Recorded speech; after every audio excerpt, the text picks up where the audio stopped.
Good morning, Goenkans. Hope you're doing well.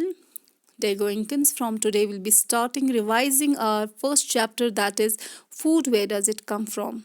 I hope this revision will help you to revise, recapitulate, and more importantly, clarify your doubts. Fine. So today's topic that we're going to revise is food.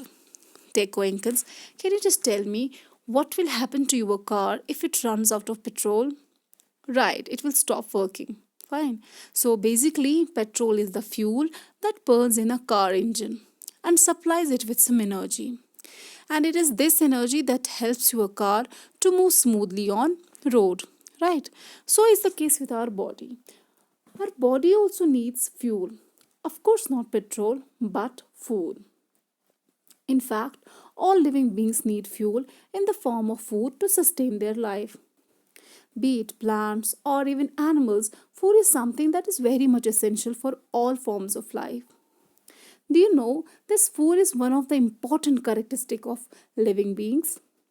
So on the basis of this food, we have got different type of organism.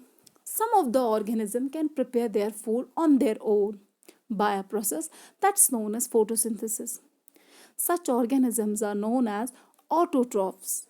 Auto means self, trophs means nutrition. So the autotrophs are those organisms who can prepare their food on their own. However, there are some organisms who can derive food from outside sources. Such organisms are known as heterotrophs. Hetero means different, trophs means nutrition. So the organisms who depend on the other sources for their nutrition is known as heterotrophs. Now let's imagine a day without food.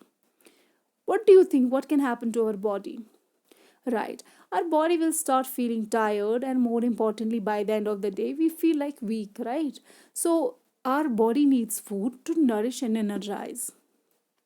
But that's not only the function. No doubt, food provides the energy necessary that is necessary to carry out various life activities. But other than that, there are some other basic functions that food needs to do in our body. Like, for example, it helps in the growth and repair of our worn out cells. It is very much important to protect our body from various diseases. So, in other words, we can say food help us to keep our body fit. Fine. So, I think all of us, as such, like to eat tasty and well cooked food, right? And we have got a very huge list of our favorite dishes, right? So but have you ever thought how much effort and how much many raw materials go into making the food? They're going the raw materials that are needed to prepare any food is known as ingredient.